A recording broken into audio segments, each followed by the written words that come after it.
Welcome to Satsang. Hello, Vishrant. Can you please talk about what are the obstacles to happiness?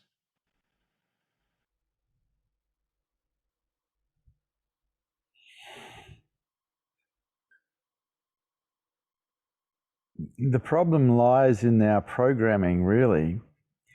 None of us were programmed to be happy.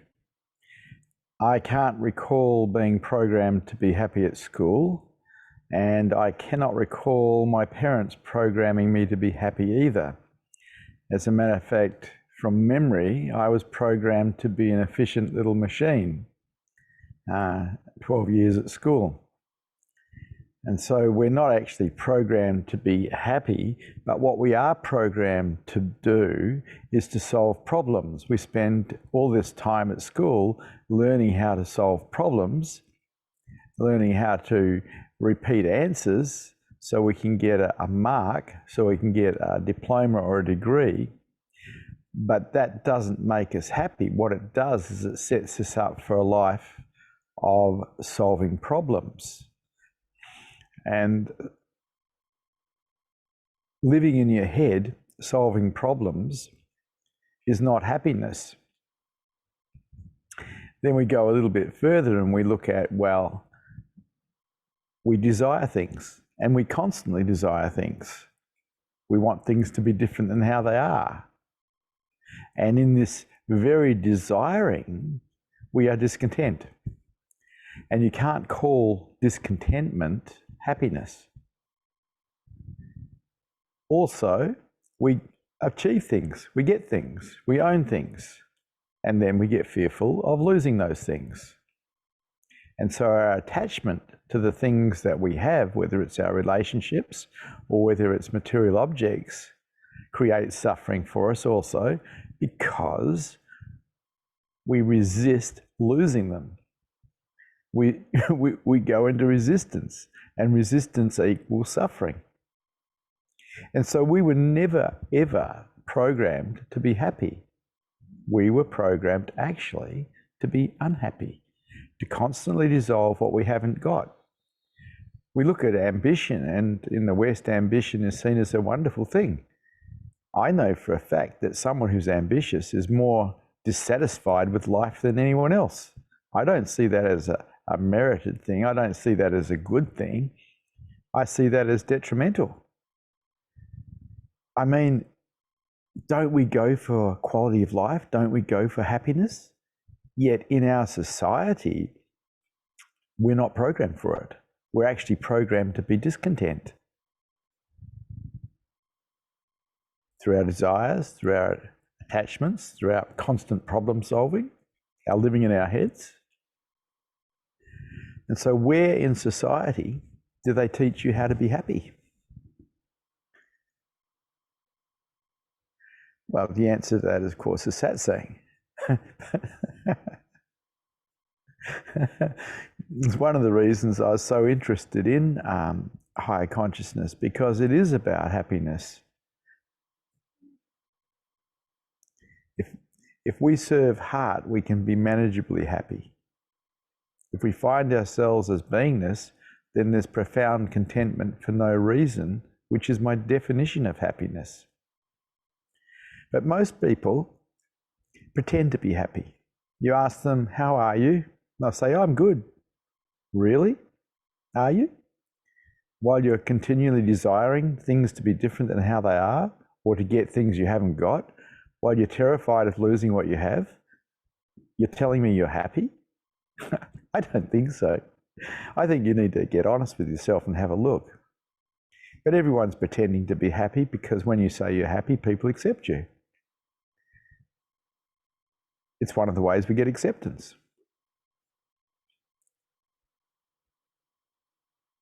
But are you really happy? Are you really, really happy? Or are you actually running a lot of discontent because you want things to be different than how they are, while pretending to be happy? This is one of the things that you get to see when you start witnessing your own mind instead of believing it. when you start witnessing it. You watch what it does. You watch how it behaves. I think all human beings want to be happy. I think all human beings would like to have a lifestyle that they enjoy. But where do we actually get programmed for that to occur? We definitely get programmed to make more money so we can develop a lifestyle that might be better than other people's lifestyles. But does that make us happy? Probably not. Probably not at all, because we're still stuck with a mind that's constantly desiring things to be different than how it is. We're still stuck with a mind that's going to get fearful of losing what it has. The only way that I know to get free is to go beyond the mind. That's enlightenment. Up to you. This is your life. Whatever you practice, you're going to get good at.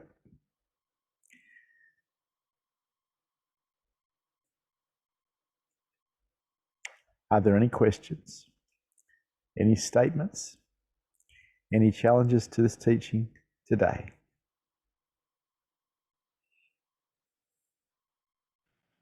The first question, do you think that spiritual seekers are more likely to be happy? Heck no. No, they want to get free. There's another desire, isn't it? They want to get free. They want to raise their consciousness levels, more desires. And the more effort you put into any desire, the more dissatisfied you actually are, the more unhappy you are. And the only thing that really works with higher consciousness is a level of totality. So on the way, there's a fair bit of unhappiness. What I found in the seeking of higher consciousness, that in service of heart, we can find what I call manageable happiness. Because when I was helping people, in whatever way I was helping them, it made me feel good. I felt good helping people. But it was conditional on me helping people. When awareness became aware of itself, there was profound contentment for no reason at all. That's different. It wasn't conditional. Awareness was aware of itself, and there was profound contentment. In other words, happiness.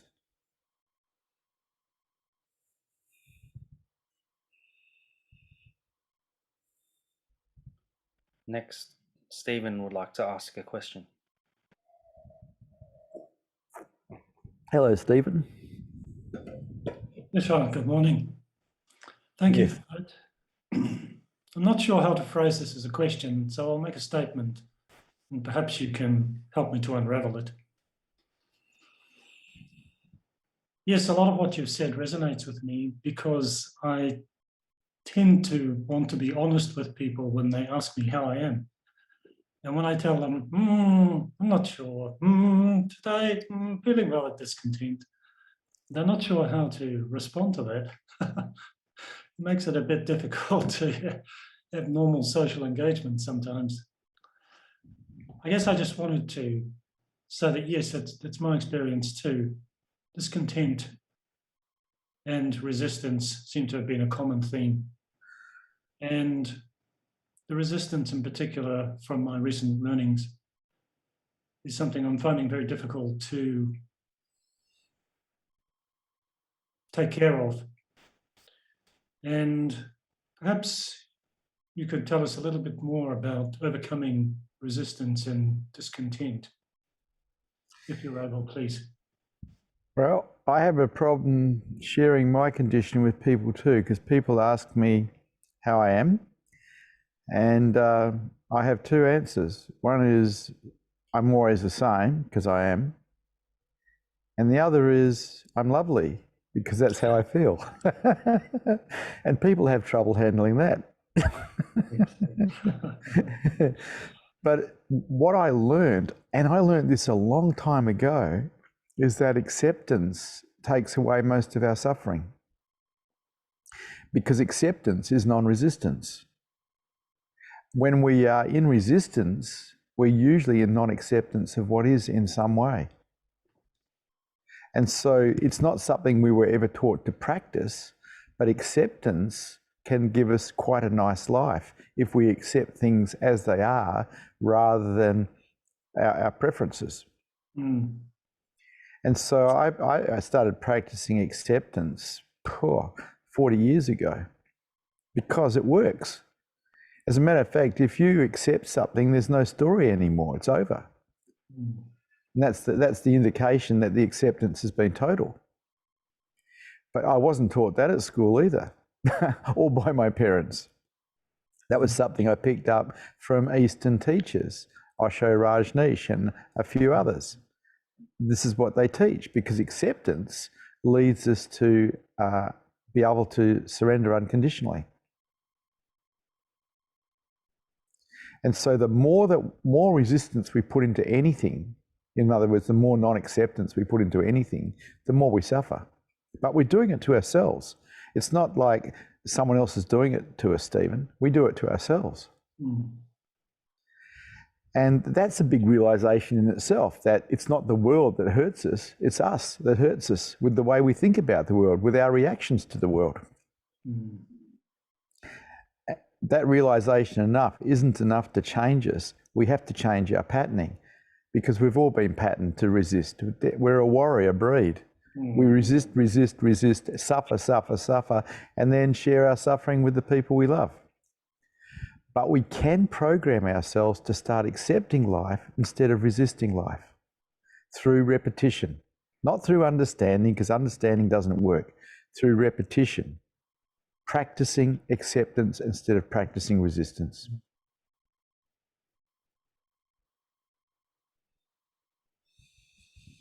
I wish there was an easy way. I wish there was, but there's not. Practice is the only way that we can change the default patterns of our mind. Mm. Mm. Thank you. Thank you. Yes. Appreciate that. So, Stephen, do me a big favour and practice some acceptance and see where it takes you. As in right now. As in right now. Very good. Thank you for that. Yeah, thank you, Stephen.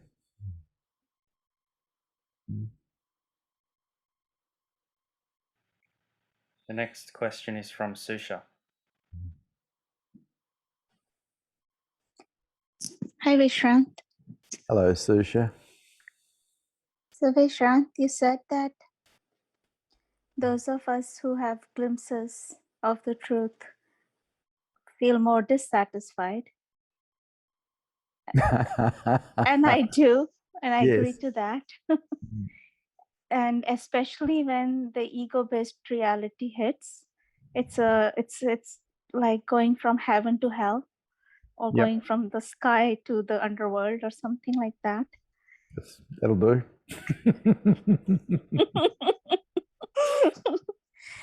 And I wonder,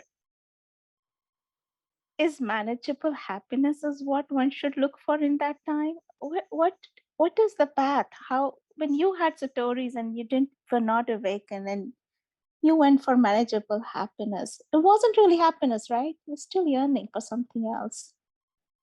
No, it was happiness. I got a great deal of joy out of being in service to other human beings. I went back to school and trained as a naturopath and psychotherapist so I could have tools to help other people with. And I found that when I was helping people, I was happy. And so I spent the 10 years or 10 years before awakening helping people, because I loved it. I loved helping people. It just made me feel good. I wasn't doing it to make myself feel good.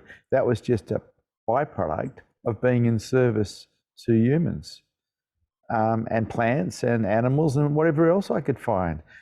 I'd lived 33 years or 34 years of my life as a selfish human being very successful at that. But it was so hollow. It was so empty. It was so loveless.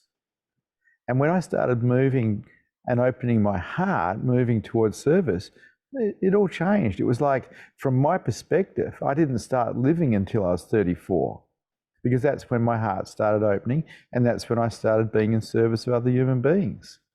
And that was wonderful. And at 45, I woke up.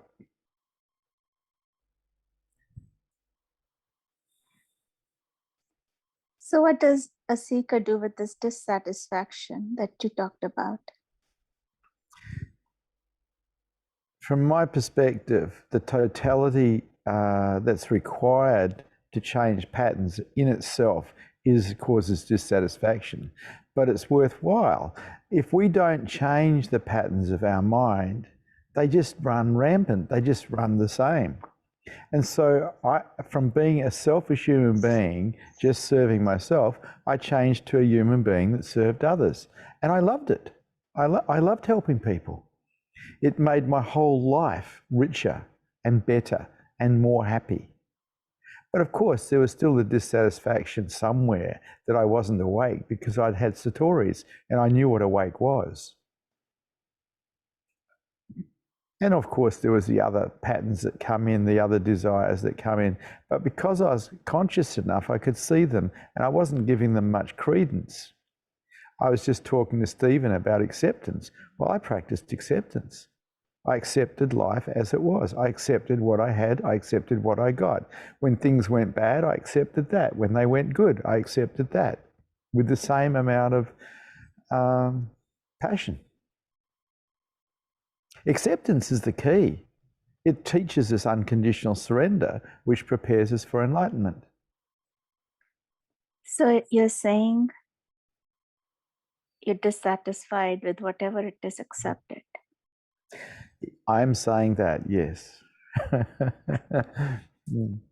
I don't see the mind as the enemy. It's not the enemy. It just does what it does. It just can be reprogrammed. You don't have to fight it. You just have to reprogram some of the things in it that are in the way of being successful at higher consciousness, being successful at happiness. Any belief system that creates misery in you through victim-orientated thinking is in the way. It's worth challenging. It's worth putting doubt into. Yes. And there are some that don't even show up. Like they're not visible as belief systems, and never sure what it is that where the resistance comes from. At least I have a hard time. Sometimes I can't see them until much later. Yeah, you got to keep watching. For a lot of years, I used the outward breath to let go. You know, I'd find myself a little uptight and I'd just allow myself to die on the outward breath. And in that, I got to see the things that were creating the tension in me, creating the contractions and the resistance. But it was a slow process. I do not think higher consciousness for anyone is a quick process. A lot of people make the huge mistake of collecting knowledge and thinking somehow that raises your consciousness levels. It not only doesn't raise your consciousness levels, it doesn't heal any wounds of your heart either. It's a booby prize. What works is practicing something different than what you've done before. That's what works. Okay. Thank you so much. Thank you, Susha.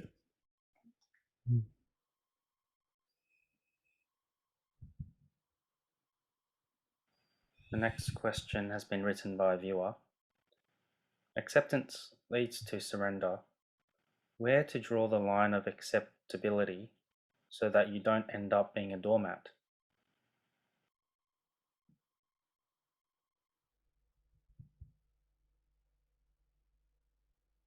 Okay.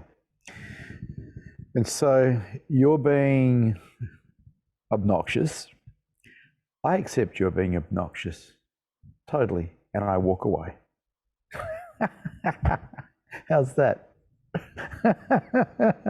And that walking away is not from a place of closure or a place of defendedness.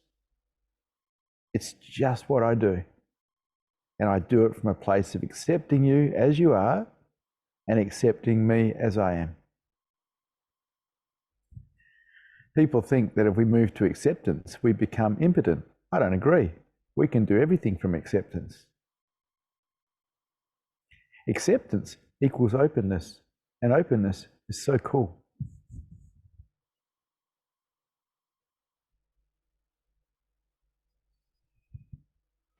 The next question is from Abai. Before we go there, hi Abai, I can accept everything and still say no from a place of acceptance. Try it and see. You'll know if you're actually doing it correctly if you're wide open while you're doing it. Hi Abai. Hi, Vishrant. Hello.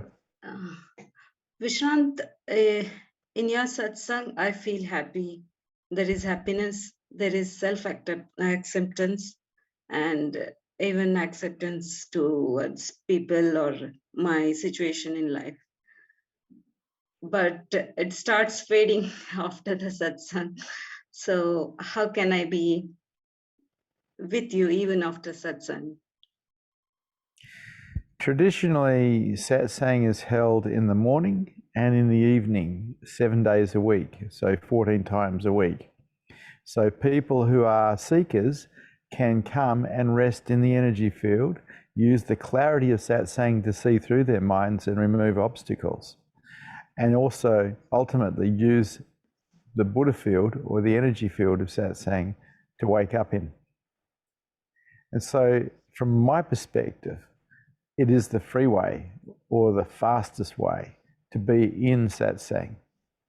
But as you go away from it, you go back to your mind, you go back to the way you were before, try remembering what's been taught. See, Osho taught meditation. He taught watching the mind. And he taught self-inquiry. And this is what I practiced. He taught openness. This is what I practiced. And for me, I made it a game. And so if I found myself closed, the game was, how fast can I open? If I found myself not present to a reality stuck in my head, how fast can I get back to reality? I made the whole higher consciousness thing or trip a game, including self-inquiry. I just self-inquired to see what I'd find. And I just kept doing it until I found beingness. So a game.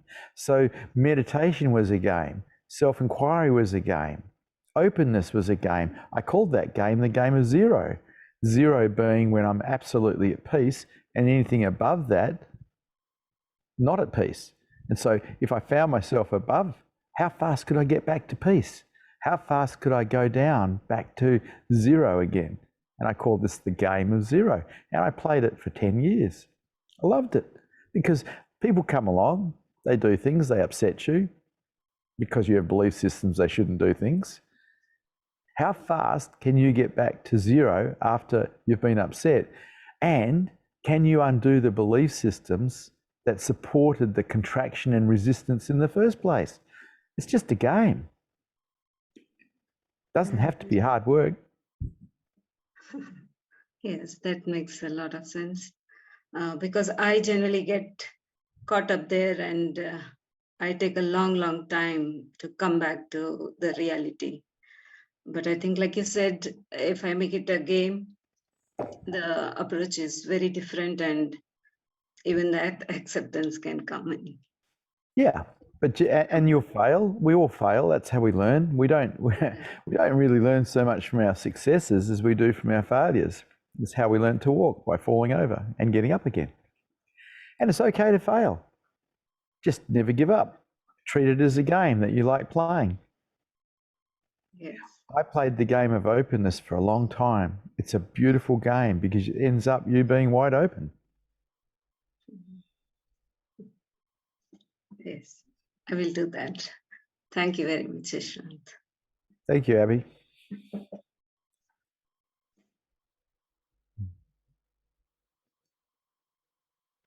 The following question has been written by Sita. Hi Vishrant, why is it you love dogs so much? It's easier to love dogs than it is to love human beings. Actually, I'll put that a different way.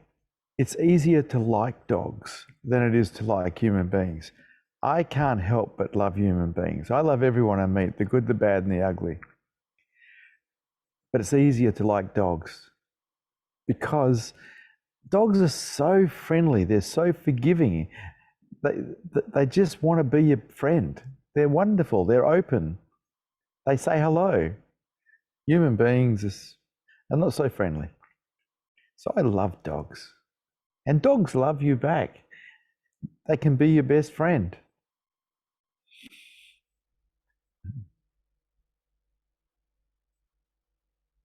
Yeah, I love dogs and I love humans. And I love cats and I love birds and I love plants and I love trees and I love the rocks. I love the sky. I love. But there's some things that I don't like. That doesn't mean I don't love them. I just don't like them. Certain behaviours, particularly human behaviours, are some that are pretty abhorrent, but that's what is. I accept it. Don't like it, but I love the person.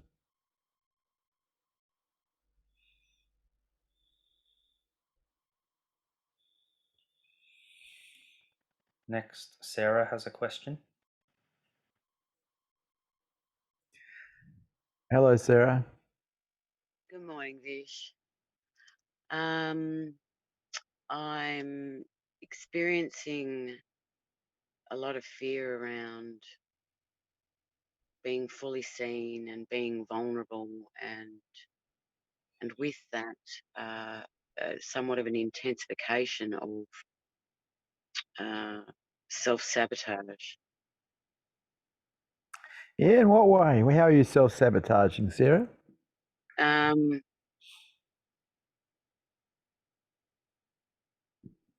Slipping into selfish thoughts about what I want, which ultimately is more of a blanket of protection to avoid really looking deep within myself and exposing everything.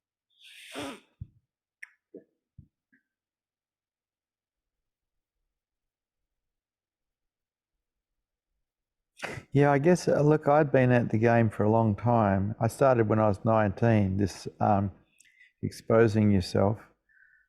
You don't have to. All you got to do is surrender. You don't have to really publicly expose yourself. You can surrender. But that takes a fair bit of practice too. I surrendered to God. I gave my life to God, or truth, whatever you want to call it. I don't think anyone knew but me. You know, there was no exposure to other humans in it in a lot of ways. I just gave myself, my totality, to God or truth. And in that, my whole life changed.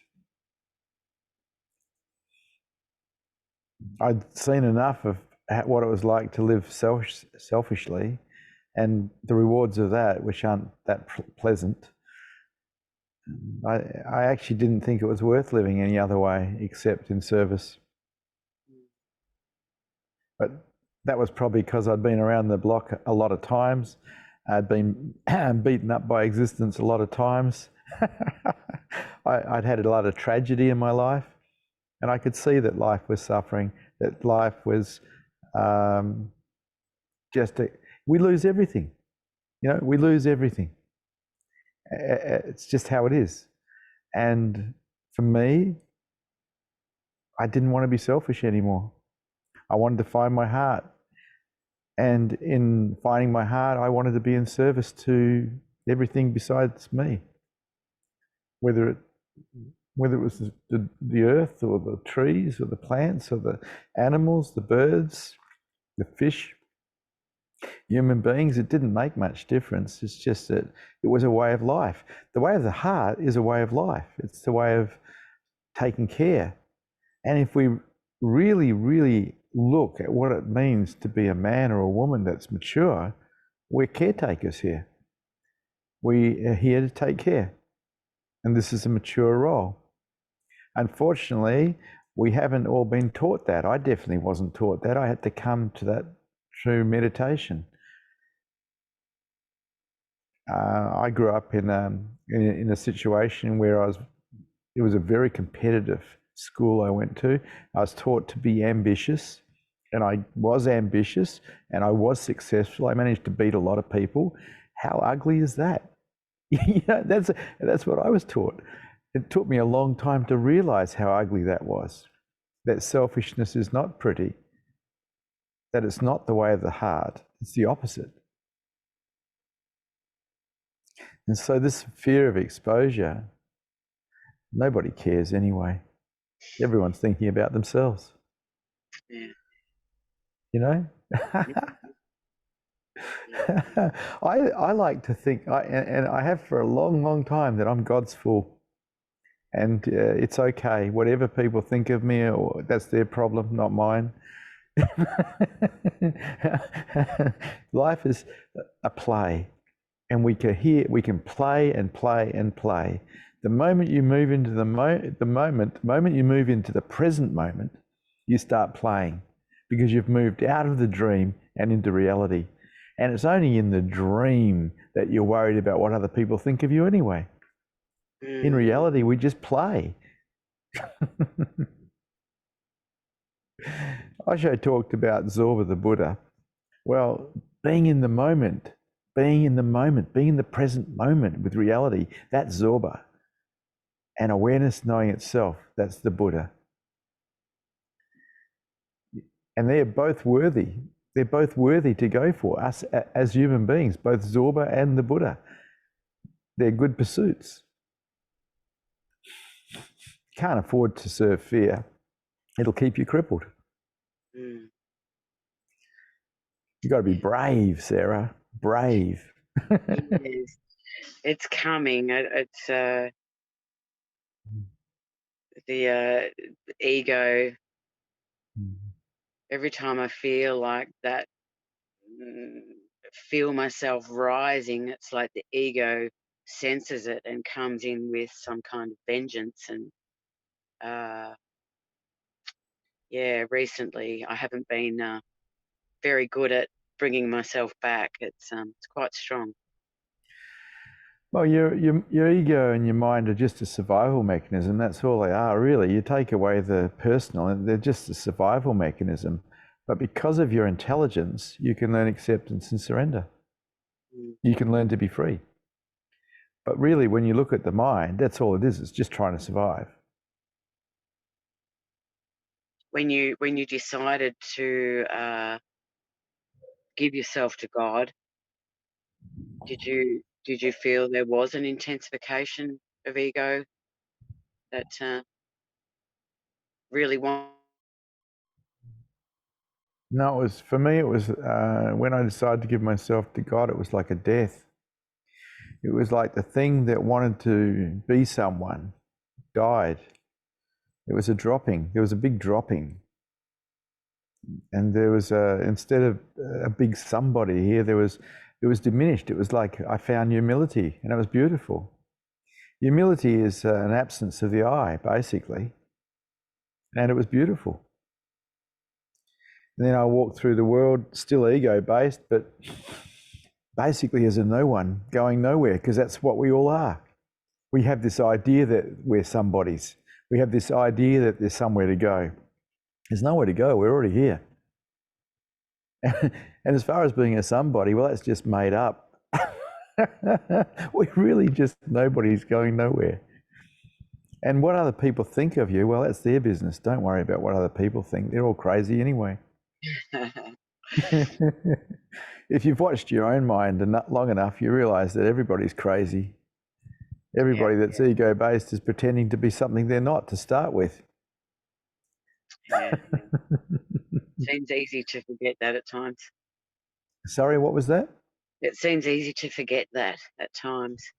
Oh, as soon as we go into any form of dream, we forget everything. And so projections forward like worry, procrastination, these are just dreams. Remembering the past is another dream. As soon as we go into dream, we're lost. That's why it's really important to try to stay as present to reality as you can.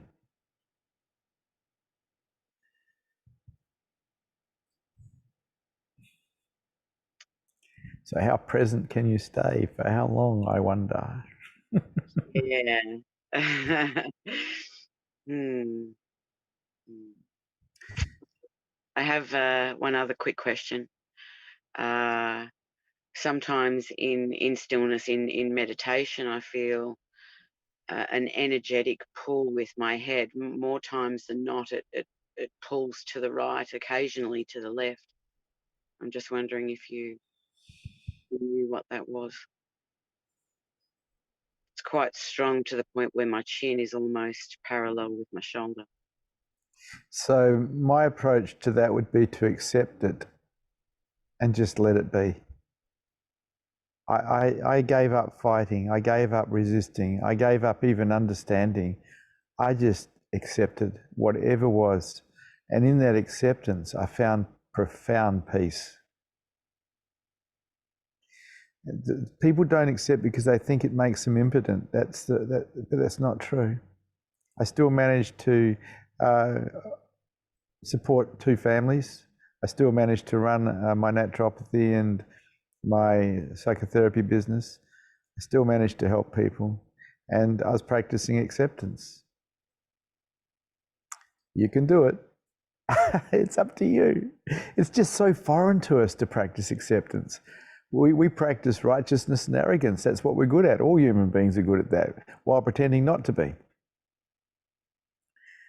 But when you start serving heart, when you start looking for ways to help other human beings, to help animals, to help the planet, when you look at and you start doing it, it changes your whole life.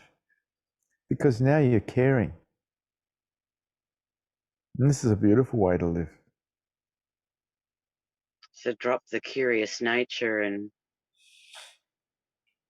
Curiosity has brought you to where you are. Curiosity is part of being a seeker, wanting to know the meaning of it all. What's the meaning of life? Who am I really? This curiosity is a healthy curiosity, and without it, no one would wake up. I'm not saying you don't keep going for higher consciousness. I'm saying that you practice acceptance, because really, unconditional surrender, which is gained through the practice of acceptance, is the key to enlightenment.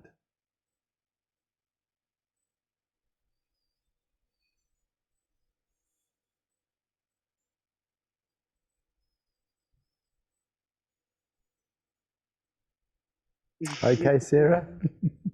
Yes, thank you. Thank you, Sarah.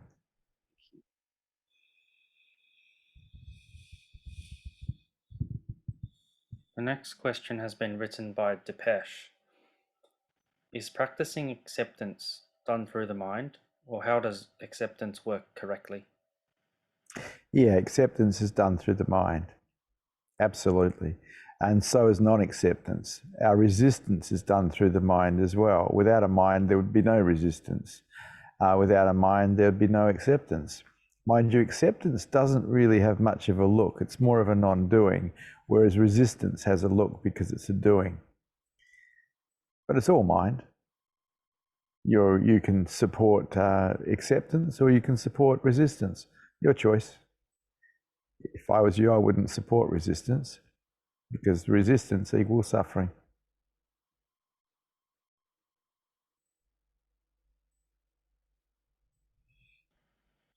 The next question is from Kalimba. My Kalimba, hello. Hi, Vishrant.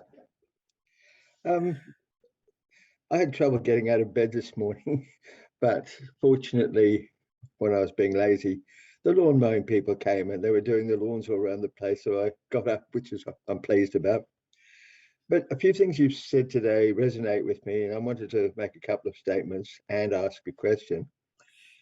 First one is puppies. Oh, absolutely. I'm on the same page with you. When I go walking on the beach, I always go up to puppy. I always ask the owners first, go up and have a little chat and a pat. But occasionally, like yesterday, there was one that for some reason was just and it was like I hadn't done anything or not. The owners was, oh, I'm sorry, he's a bit grumpy like that.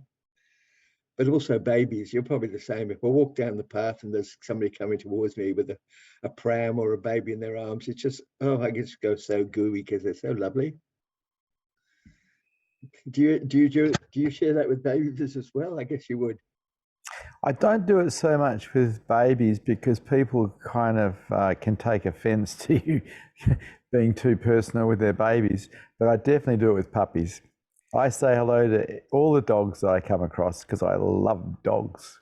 Yeah, I'm the same. I'm a little bit more cautious with babies because parents can get offended. Yeah. Though when they're not looking, quite often I'll wave. Yeah. That's funny. I've never experienced that. Nearly always the parents go, "Oh, that's lovely," you know.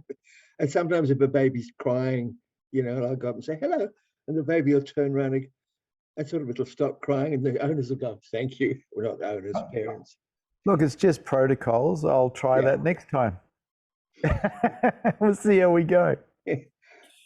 Talk about how you feel by doing things that you're giving with. Like because of my bipolar, I have a bit of mood swings, and I've been having a few more lately than normal.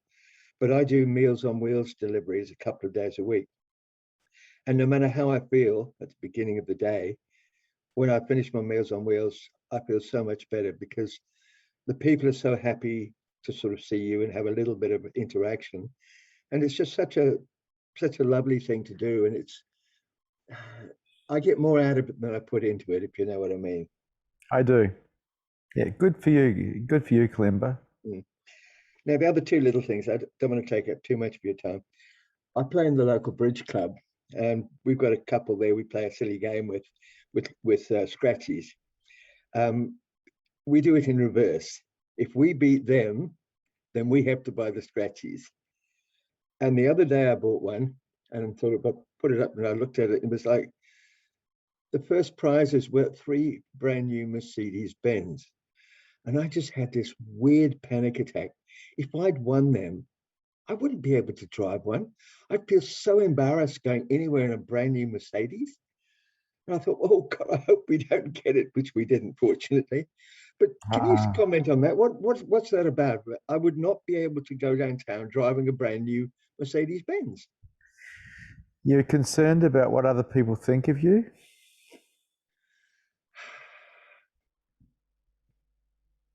Well, most of the time I'm really not, but it was like I just feel so embarrassed about it. Like, oh. Yeah, because you're concerned about what other people think of you. Okay. And so you need to have a look at, well, what does it mean in other people's minds to see you driving a brand new expensive vehicle? What does that mean? How does that affect the image you think you should have or they should have of you?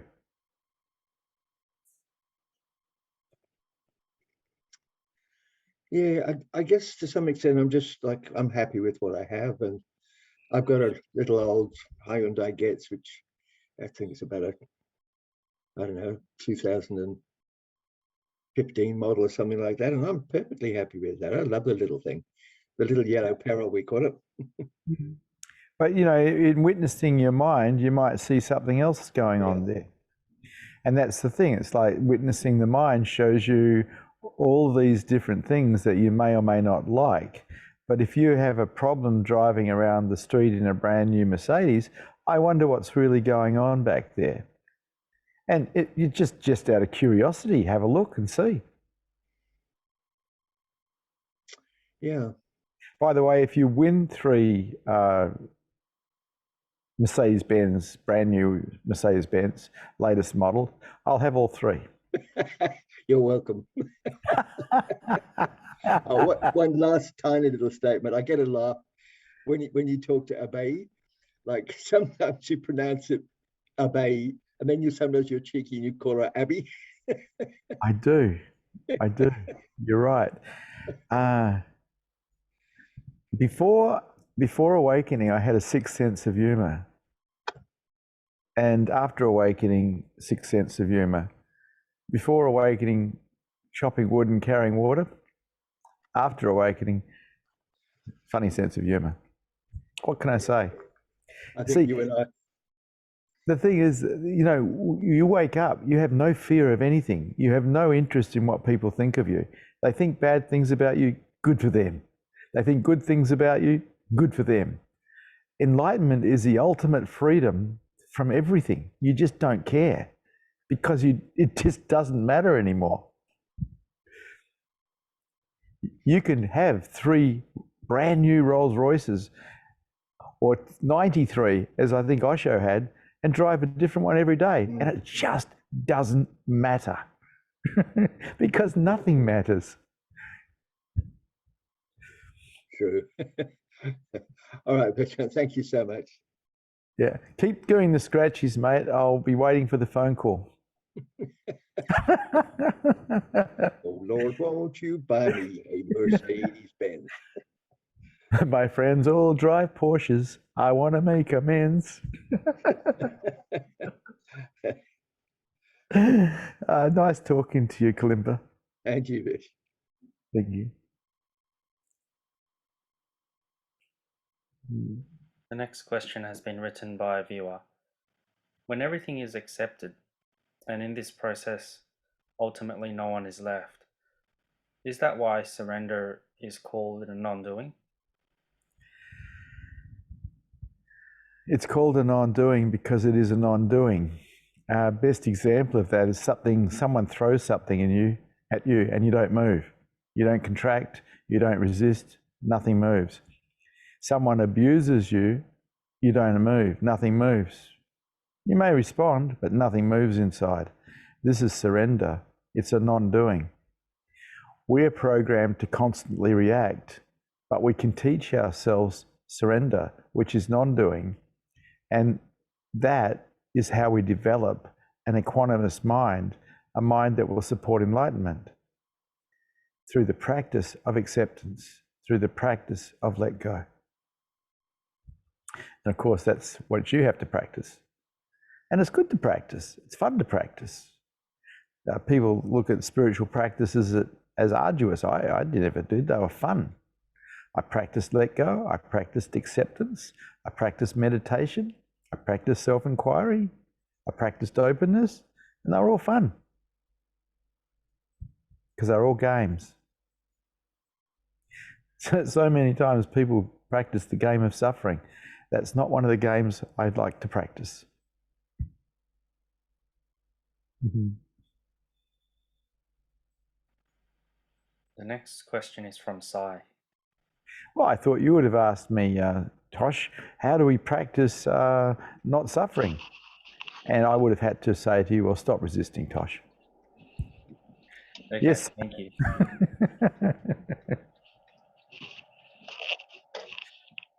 Hello, Vishrant.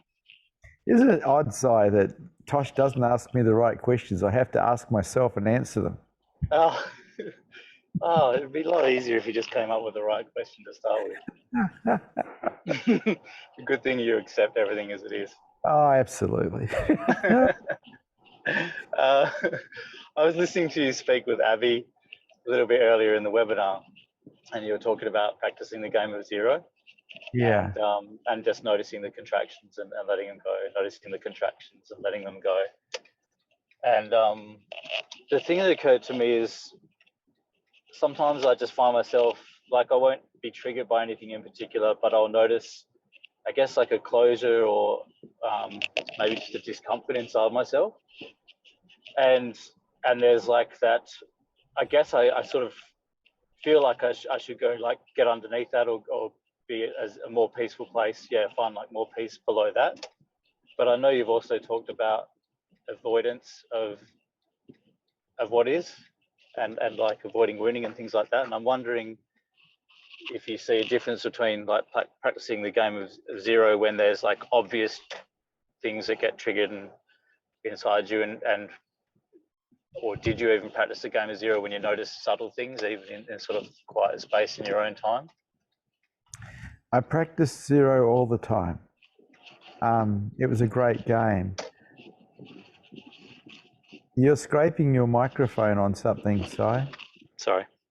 It's making a noise through the speakers. I was fascinated by the game of zero. I was fascinated by how cool and calm I could become even while under fire if I just kept removing belief systems that caused contraction in me. I was just fascinated by the whole process. I was fascinated by the fact that I did not have to create suffering in myself through resistance. It fascinated me. It gave me a whole nother view of the material world, of how all of these people who are suffering are creating it for themselves, and that there is no need to do so. We can learn to let go. We can learn to accept, and we can walk through the world as nobodies rather than pretending to be somebodies. Yeah, that I've sort of seen to some degree, I guess. It's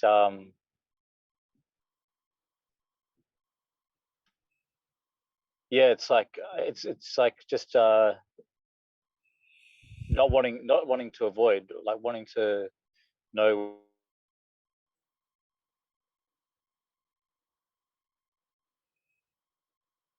You've lost it, Sai. Tosh.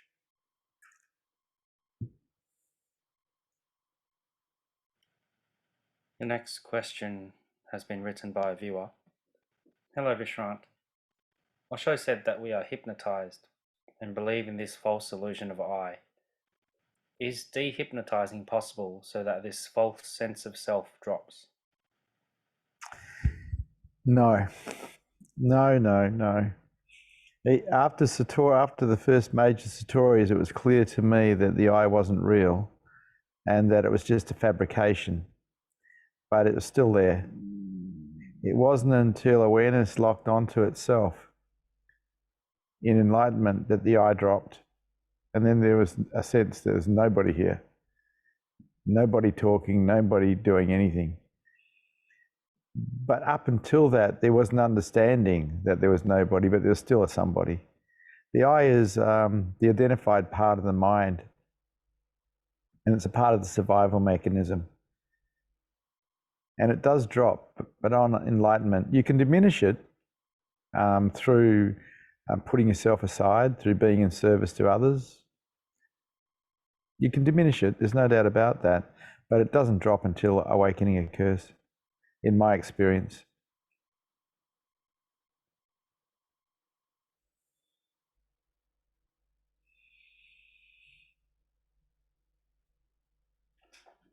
The next question is from Brian, who has written an email to you.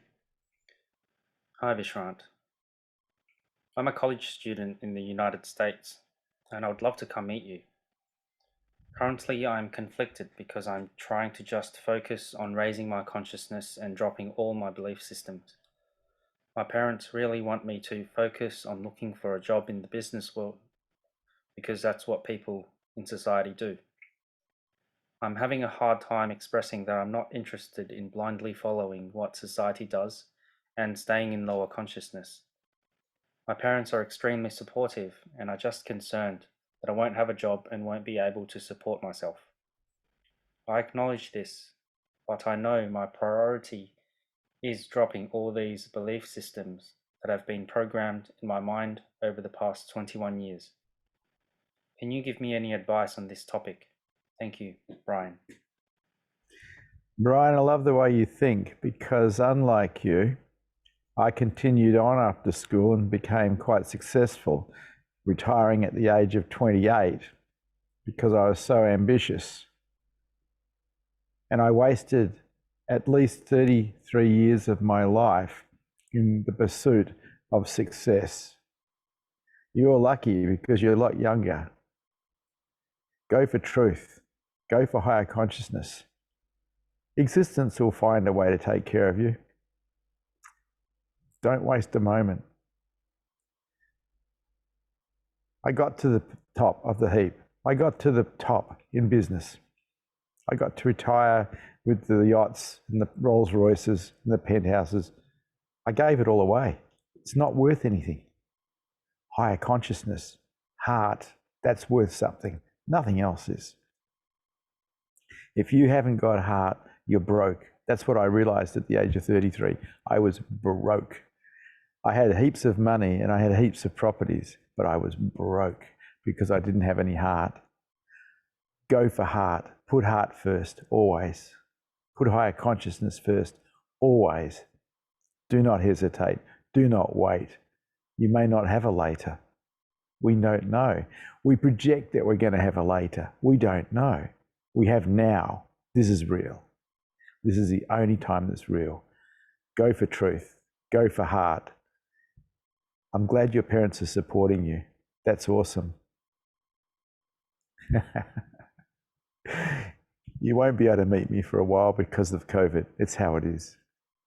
But I'm online a lot. 9 times a week, actually. You have a talk to Tosh. See what we can arrange if you want to attend more satsangs. Thank you for satsang. Good to see you brave hearts here today.